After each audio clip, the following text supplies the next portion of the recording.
This is the story of how my plan to take Florida fell apart. Good afternoon, everybody. This is Eric out here in California with Snow Beach Café. I wanted to welcome you to the first episode of the first season of SneakerNet. It's going to be a content series over 2 years that brings you some very heavyweight information. We're going to begin with our friend Daniel Hopsicker down in Florida. We're going to meet him at SneakerCon. He's going to tell you more about the cocaine 80s than you ever cared to know. So let's see what he's got to say. Looking back, none of that actually happened. On the ground here in Fort Lauderdale, I just wanted to let you know that if you're buying Starbucks coffee, you're hurting America. Good morning, viewers. We are here in Fort Lauderdale. It's the morning of the SneakerCon show over at the Broward County Convention Center. We just got word from our friend Daniel out in Venice, Florida on the Gulf Coast that he's not going to be able to make it. He's hard at work on the forthcoming Gangster Planet. Go check out his other books and get ready for that coming out later this year. So we're working on plan B over here. We're going to need some coffee to do it. Before we head out, time to pivot. So I was just giving some thought to how the click-driven digital media landscape has created a wasteland of low information in our democracy and a badly informed electorate and culture that gets by on cheap coffee and I'll be honest, maybe I said some extreme things in the recent past, and to the extent that politics is really about the art of compromise, sometimes you just gotta make a new plan. Sitting here in LA 10 days later, the new plan was a lot like the old plan. I was there to talk about Barry and the boys. This is a group of guys who are in the news every spring. Seems like so reminiscent of 1986, 1987, 1988, when Oliver North, Elliot Abrams, pilot Barry Seal, one of the largest drug smugglers in American history, were making news in Washington. And at the same time, Michael Jordan was leaping from the free throw, the threes, the fours, the fives, some of the most iconic silhouettes that you find at a place like SneakerCon were coming out, and a culture was being defined and created. And those are the things that you see so vividly and richly down in South Florida, but at every SneakerCon. I had a great time meeting people down in South Florida, including DavidGotKicks, who I first met in New York City. So let's meet David. So flashback to 2015, the New York City SneakerCon at the Javits Center. It's an enormous show, 30,000 people, something like that, over 2 days. We were out there learning about what was working in the marketplace, what's not working in the marketplace, from counterfeits to selling fees to customer service, etc. DavidGotKicks was also in the building. He's one of the friendliest guys that you've ever met, a great ambassador. He actually became the face of the brand campaign in 2016 for eBay, and I wanted to know how it was. It was like a dream, honestly. It was like a dream come true, just being in that situation, and it's truly a blessing, you know. After that, every once in a while, it was weird because a lot of people still recognize me from that part, even though it was like a second on there. But a lot of people still, like in the sneaker community, they recognize me from there. So it's just. So tell us a little bit about what you're wearing. You got some very unique shoes on. Oh yeah, so I customized these. These were laser 4s, and I painted them, of course, Tiffany blue. Signature color. Signature color. Yes, sir. My favorite part of SneakerCon is sneaker conversations, so I was thrilled to hear Mexican sneakerheads Enrico and Roke talk about cross-border trade. Because in Mexico it's not available, you can make an account with the US address and you can download it. So I'm using it already. Oh yeah, so yeah, okay. You can download it, but it'd be tough to do a transaction. You can do it. I mean, but you can browse it. Yeah. For us, read the content feed and stuff. For us in the north of Mexico, it's easier for us to go across to Laredo, Texas, or McAllen and create an account in any bank account. I'm just going to let this next segment run. We're here at SneakerCon for I'm just going to let it run. Just fresh off the stage, we got some new friends representing Colombian, Mexican sneaker culture. Gentlemen, introduce yourselves and tell us who you are. My name is Roke. You can find me on IG as RokeMD, RokeMD. On IG, we have a YouTube channel called RoyalTeam TV, and I'm from Monterrey, Mexico. I'm from Mexico City. My name is cabezadetenis. That means sneakerhead. So if you translate sneakerhead, you're gonna find cabezadetenis on Google. Find me like that on Instagram. I'm Athim. I'm from Colombia. I do sneaker YouTube in Spanish, and right now in Colombia we're just blowing up with the culture. Everything's growing, same as Mexico. So it's good to be here. So gentlemen, 3 different places in Latin America. Northern Mexico, Mexico City, Colombia. Talk to us a little bit about the difference around the region. What do you see in Monterrey? Well, Monterrey is barely growing. I mean, Mexico City, they already even have their own show going on, and it's been, I think, this past year. Locally produced. Yeah, it's a Sneaker Fever, which is called Sneaker Fever, and those guys already have like I think 5 or 6 years doing the event. Yes. So in Mexico City, it's more. Well, you will talk about that, and then he came across to Monterrey and all over the country because of the internet and all that media, social media, is becoming a great topic in everywhere in Mexico. So we did our first event called Dejando Huella, which is like leaving the print. That's what it means. And this December, it was our 3rd event with an affluence of more than 3,000 people in Monterrey, Mexico, and we're about to get it to Mexico City next April 6th. So we're trying to grow up the culture, and we're trying to get all the culture and everyone together as at the same mind or state of mind, trying to get the culture together. We travel all around the world. Well, kind of. We've been on SneakerCon, we've been on Sneaker Summit in Houston, we've been on SneakerCon LA, on Dallas, Sneaker Jam San Antonio. So we try to go everywhere to show up to the crowd, to show to the crowd all the sneaker culture, how it is in the US, which is the place where everything has born. So we try to show that to the culture in Latin America, so they see how it is in the place where it was born.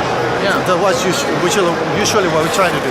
So talk to us a little bit about how basketball resonates in Mexico City, and there's the new kind of points of demand with music and Kanye West, but what really animates? Yeah, I think that the interesting part of this is that we all are into basketball since we were kids. That's why we are like OG fans, right? But the thing is that, of course, Kanye, Pharrell, now Travis Scott, they have reached people that maybe like soccer in Mexico, right? Football, as we call it. Yeah. And of course, these people now, they are interested in Adidas, GCs, in different silhouettes, and that had changed a lot the market, and has grown a lot. Since I was a kid, I was using all day Jordans, and after maybe 2 years ago, 3 years ago, now people is like, your Jordans. Before that, people was like, oh, why you're using Jordans? That was kind of weird. So in Mexico City, for example. And the good thing about Mexico City is that it's the biggest city in the world, 27 million people. Oh, yeah. The thing is that they have all the stores, every single premium brand, also Louis Vuitton, Gucci. You can get almost everything, and of course, lost the boutique. They are in the best avenue in Mexico City, a luxury place, and you can find any of white, any 4D, Yeezys, retail price. So that's a category, one of the, I think it's the only one in Latin America. Yeah, it is. In Latin America, it's the only Tier 0 account and the only consortium account for Latin America.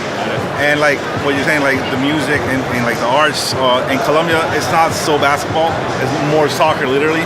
Yeah. And now with Latin artists like Balvin, that's from Colombia, and Puerto Rican artists, it's blowing up more because the kids get more exposure to them because they're so big. Like Balvin's, working with top Now he's brands, worldwide. with Jordan. He's like BFS with Virgil, Bad Bunny also. and all of them. So now they get a direct connect to the culture. What we do, they see, but with those type of artists, they get like the real hype, and it's not so much like, oh, it's a Jordan because of Michael Jordan. It's just, oh, it's a Jordan because J Balvin has it on.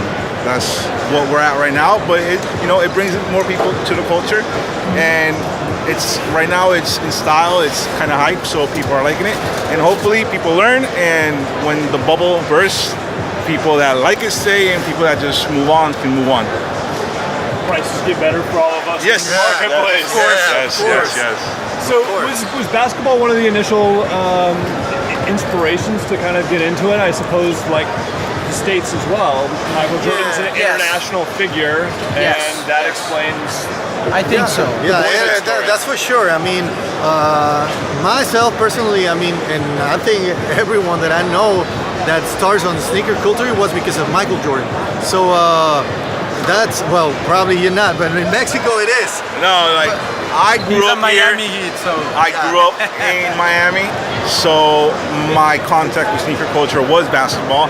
But since I'm from Miami, Heat fan, mine was more like like the Air Bacons, Tim Hardaway, the Zoes, and like the era of Allen Iverson that resonated more to like the youth than Michael, because I didn't like Michael because he used to beat the Heat all the time. So that's my little issue. You and Pistons fans, and Yeah, Knicks fans, everybody else, Laker fans, everyone. everybody that was Yeah, Well, but gentlemen, one last question here. Where will sneaker culture go in the Spanish-speaking world? Obviously, the largest city in the world. Yes. Mexico City. I think it's just starting. Right now, every day I was talking to someone at one of these big brands, specifically Nike, and he was telling me we are selling every queue. We are breaking records every queue. So it's crazy. Everything is selling right away, and every pair that they are bringing, it's at the first minute it's gone. So I think it's growing a lot, and we are a lot of people. We are a country that it's growing a lot, just as Colombia, as Brazil, of course Spain. They are first world, so I think it's gonna be awesome. yeah, finally, I hope. Well, I was telling these guys that one of the main things that I have in mind is to get to an event where you see all the community worldwide together. Not languages, not flags, no nothing but sneakers. That's a thing that I dream of. That's a dream. And I think it's getting close to it. That's why we are here. That's why we're here. Yeah. So this afternoon we saw Penny, which is from China. I think this culture, at the end of the day, I hope in a few years it's gonna be so close together that we can enjoy this. Gather a lot of things. Gather a lot of things in these events. That's the main point. Maybe we'll have to do that in Laredo sometime soon. Yeah, for hopefully. sure. I think Levi's and Nikes were a big reason why the wall in Berlin fell. And, Right. Yeah, that's true. That's true. Keep it going. I think sneaker culture is right there. We're already thinking about making an event, Dejando Huella, which is our event. We're thinking about to getting into McAllen, Texas, which is a border also. So There's a lot of people interested. Yeah, there's a lot of people interested on it. So hopefully we do it. So much more to come from these gentlemen in the coming year. For sure. Thank you so much. Thank you. The local identities of the local brands make it so fun to travel out to the sneaker cons. This is 8 and 9 from Miami with a fully realized American muscle car collection this year. Phenomenal. Ben Cozy's a new brand to me. They're taking on Lululemon with local color palettes and gear for empowered women. Shop local. Rock local. When you go out to Fort Lauderdale, stay with Renata. She's at 120 Rose just off downtown. Tell us why we should come to Fort Lauderdale. For the beach, for the weather, and for the fun.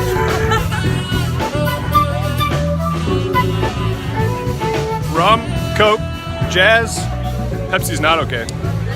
As a Russian River Brewery regular, regularly regarded as one of the finest breweries in America, I am not at all mad at this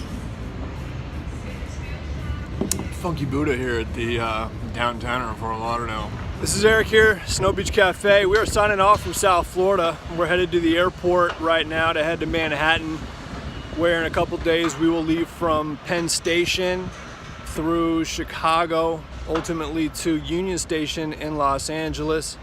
We'll be talking about the railroad that connected the continent, first east to west, and then more recently north to south through the NAFTA Railroad. But there's a lot of beginnings here in South Florida.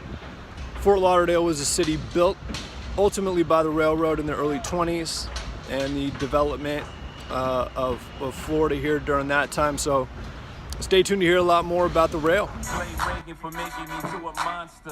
Blame Oliver North when I ran Contra. I ran contraband that they sponsored. Before this rhyme and stuff, we was in concert.